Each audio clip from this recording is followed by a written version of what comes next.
Hi students, welcome in the online classes of DEV School. As you know, in the class 8th J Science, we are on the revision of chapter 2nd.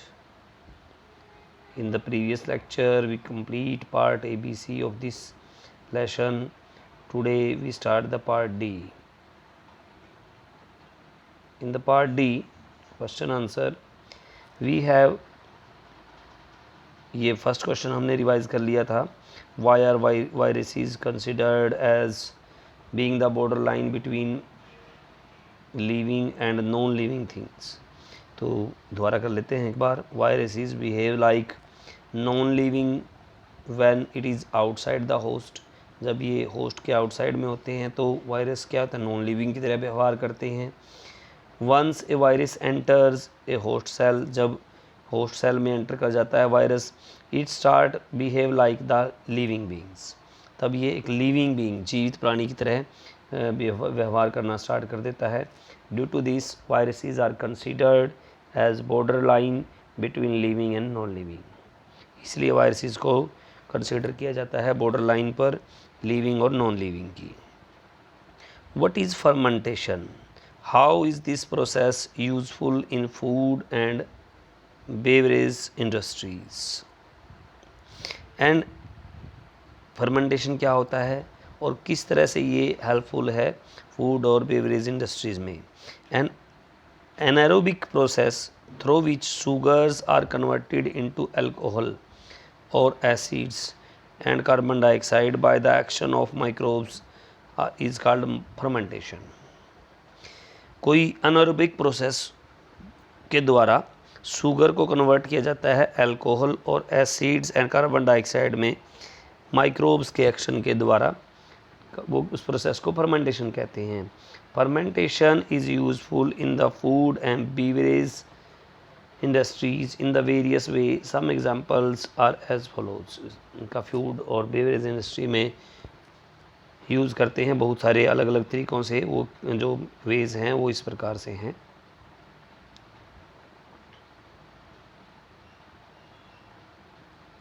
Fermentation in better help in making tasty soda, tasty dosa tasty dosa बनाने के लिए fermentation का use किया जाता है. Fermentation in dough help in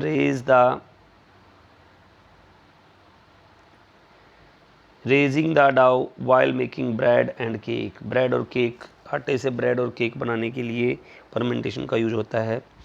fermentation of fruit juice help in making wine. Fruit juice को fermentation करके wine बनाने में काम आती है. इन absence of micro organism the earth would become a heap of dead plants and animal. Justify this statement. अगर micro organism नहीं होंगे तो पृथ्वी जो है वो डेड प्लांट्स और एनिमल्स का एक ढेर बन जाएगी. एक इस स्टेटमेंट को जस्टिफाई कीजिए. व्हेन ए प्लांट और एनिमल डाइज, जब कोई पौधा या पशु मर जाता है, its remains are decomposed by micro organism. उसका जो रिमेन्स है, उसका जो शरीर बच गया है, वो क्या होगा, डिकम्पोज किया जाता है, समाप्त किया जाता है माइक्रो ऑर्गेनिज्म के द्वारा. Decomposition is the process through which all constituent materials of living beings are sent back to the environment. Decomposition वो प्रोसेस है जिसमें सभी कंस्टिट्यूएंट मटेरियल जो हैं लिविंग बीइंग के, वो वापस एनवायरनमेंट में भेज दिए जाते हैं.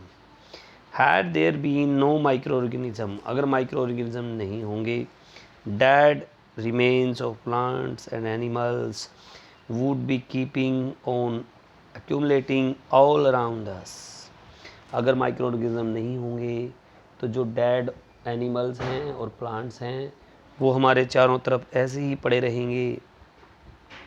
So it can said that in the absence of microorganism the earth would become a heap of dead plants and animals. इसीलिए ये कहा गया है अगर माइक्रो ऑर्गेनिज्म नहीं होंगे तो पृथ्वी जो है हीप ऑफ डेड एनिमल्स और प्लांट्स बन जाएगी.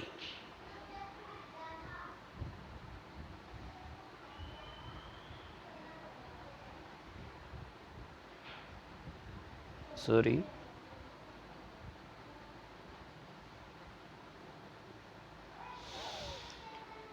Munna observes that the yield of wheat growing in his field has reduced in the current year.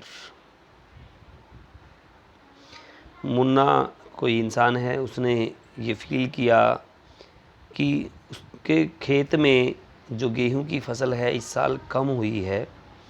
He gets the soil tested and the report confirms that the deficiency of one particular nutrients. Accordingly, he advised to grow peas after harvesting wheat. उसने मिट्टी को test करवाया और उसको report मिली कि उसे किसी एक स्पेशल न्यूट्रिएंट्स की कमी है उसकी भूमि में, और उसे कहा गया कि वो पीज़ उगाए किसके बाद, आफ्टर हार्वेस्टिंग वीट की खेती के बाद. Name the nutrient found insufficient. उस न्यूट्रिएंट का नाम बताइए जो इनसफिशिएंट है. नाइट्रोजन. किस चीज़ की कमी पाई गई? नाइट्रोजन की.